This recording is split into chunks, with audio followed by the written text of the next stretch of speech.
E o medo de prisão levou o Facebook a cumprir a ordem de Alexandre de Moraes sobre o bloqueio de perfis fora do Brasil.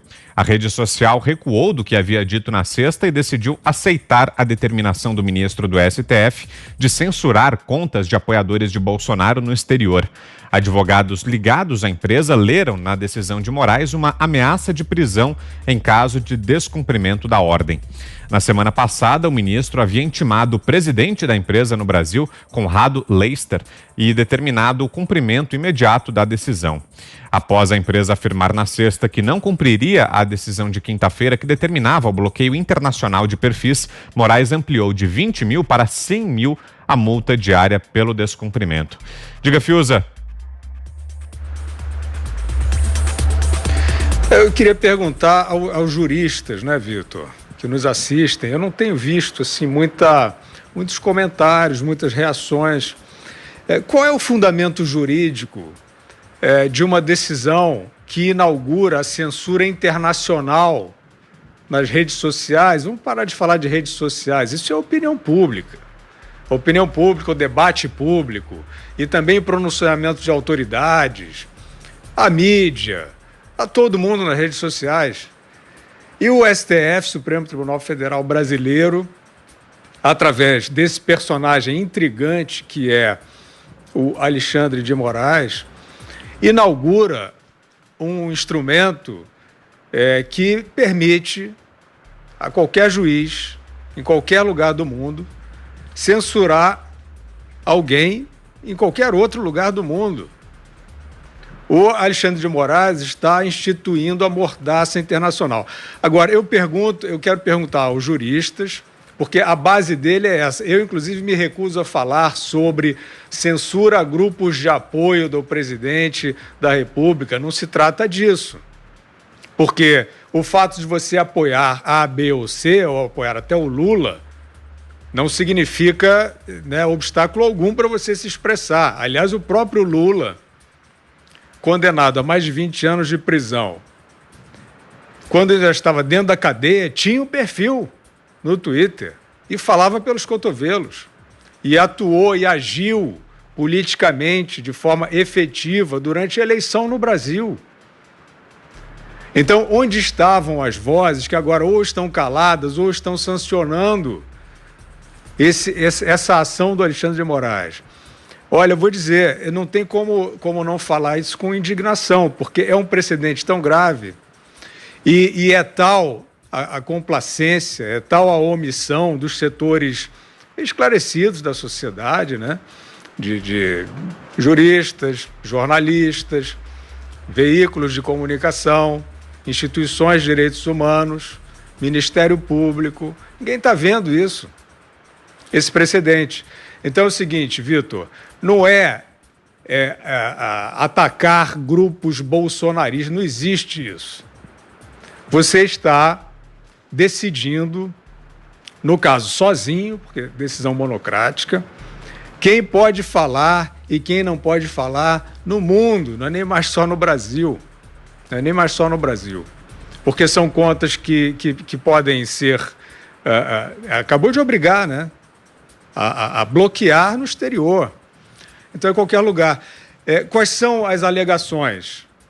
Vejam a decisão e lembrem-se de todas as alegações que sustentavam os regimes ditatoriais e mais tirânicos. Ameaça de subversão à ordem, propagação de ódio. Isso é uma brincadeira, isso é uma fanfarra. O que significa isso? Com isso, companheiros, eu posso calar qualquer um, se eu tiver a caneta lá do Alexandre.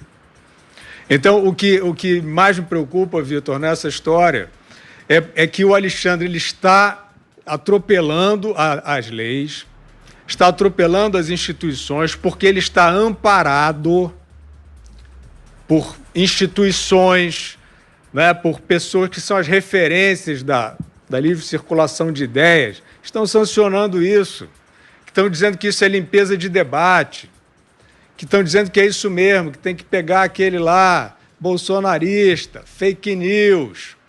Então, assim, demonstrem no que está postado por esses personagens, algo diferente, talvez, não sei, de uma crítica ou de uma adesão política ou de uma ironia, de um sarcasmo ou de um ataque mais agressivo. Diferencie isso do que é feito aí pelos simpatizantes do PT, como já falei, do próprio ex-presidente dentro da cadeia, né? Porque pelo pessoal do PSOL, aqueles lá que dizem que tem que arrancar a cabeça do presidente, os outros dizem que é genocida, os outros dizem que a cloroquina é a nova religião. Fala-se de tudo, fala-se pelos cotovelos, de todo tipo. Então, companheiros, quem está sancionando esse tipo de decisão está sancionando a censura. E não tem outra palavra. Não tem como rebolar até a boquinha da garrafa. O nome disso é mordaça e pode ser usado, se esse precedente vingar, prevalecer e não for questionado, isso vai poder ser usado contra qualquer um de vocês. Diga, Augusto. Isso é desmoralizante para quem fica posando de defensor da democracia, né? Cadê a turma dos manifestos? Cadê os democratas de manifesto? Que achavam que o Bolsonaro estava querendo acabar com a democracia, era uma ameaça ao Estado de Direito. A ameaça ao Estado de Direito é você suprimir a liberdade de expressão, que é o que está acontecendo. Então vamos tratar de coisas básicas aí, né? Vamos desenhar aqui para esses democratas de botequim. Liberdade de expressão, quem respeita a liberdade de expressão, quem respeita a liberdade de expressão do outro. Quem defende a própria liberdade de expressão está fazendo uma coisa certa. Agora, quem acha que só ele pode ter a liberdade de expressão para dizer coisas que ele acha corretas e que, portanto, alguém, para desfrutar da mesma liberdade, tem de dizer a mesma coisa, esses são os ditadorzinhos, esses são os autoritários, esses são os inimigos da democracia. Quer dizer, eu acho graça, naqueles manifestos, você tem várias pessoas assinando que não admitem que você diga o contrário, rompem com você. Acha que não te prendem porque não é possível, ainda. Agora, vamos desenhar outra coisa básica. A lei comum foi feita para que os integrantes de uma determinada sociedade se defendam dos outros. É para que a sociedade se defenda. A Constituição, ela foi feita para defender a sociedade dos donos do poder. Está sendo usada para fazer o contrário. A Constituição é interpretada pelos bobos da corte, e eu faço questão de repetir esse tipo de expressão, porque eles podem considerar ofensiva, então me punam. Eu quero saber qual é o limite da nossa liberdade de expressão com relação ao Supremo. Quer dizer, hoje você pode desejar a morte do presidente da República, como fez aquele colunista da Folha. Mas você não pode falar nada que magoe um Alexandre de Moraes da vida ou um Dias Toffoli. Pois eu estou dizendo aqui, de novo, repito, com toda clareza, a Suprema Corte Brasileira, o Supremo Tribunal Federal, ele ressuscitou a figura do bobo da corte e agora, como há mais vagas para esse tipo, o bobo da corte, eles estão no poder. Eles comandam a corte brasileira. São bobos, tá? Que é para dizer o mínimo, são idiotas despreparados. Agora, posso dizer isso? Ou vou ser proibido de dizer essas coisas aqui? Eles não preenchem as duas exigências constitucionais para que se consiga uma vaga na corte, que são mínimas.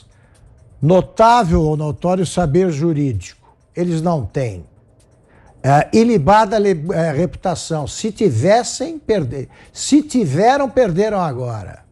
Porque não merece ter ilibada reputação, não pode afirmar que tem Quem institui a censura, é censura sim, não tem outro nome, como disse o Guilherme, e censura internacional, covardemente encampada pelas redes sociais. Você, Zé Maria. Pois é, e o interessante é que os diretores do Facebook entenderam que era preciso cumprir uma ordem judicial do Supremo. É verdade, os homens têm poderes ali determinados pela Constituição. Não são poderes supremos, são poderes regidos pela Constituição e pela lei. Essa é a verdade. Eu me lembro aí que eles ficaram com medo, e tem que ter medo mesmo. O poder é muito forte. Eu me lembrei do Galileu Galilei, que é um astrônomo que, entre outras teorias dele, a teoria da queda livre, e ele mostrou as relações do universo, e foi muito perseguido pela igreja e preso. E lá na cadeia ele desmentiu, disse que não era bem assim e tal. E continuou escrevendo.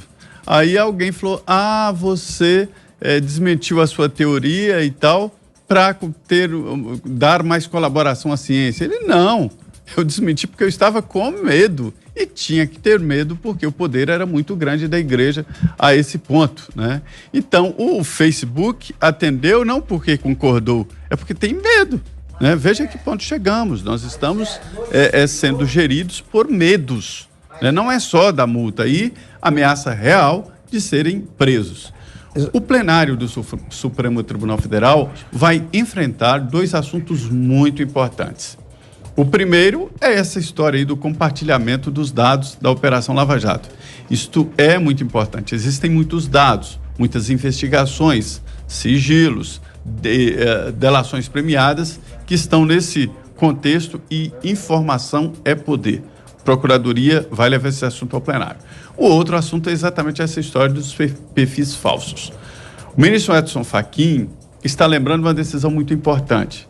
É o seguinte: isso aí tem que chegar ao plenário porque se trata do exercício da liberdade de expressão. Está em jogo.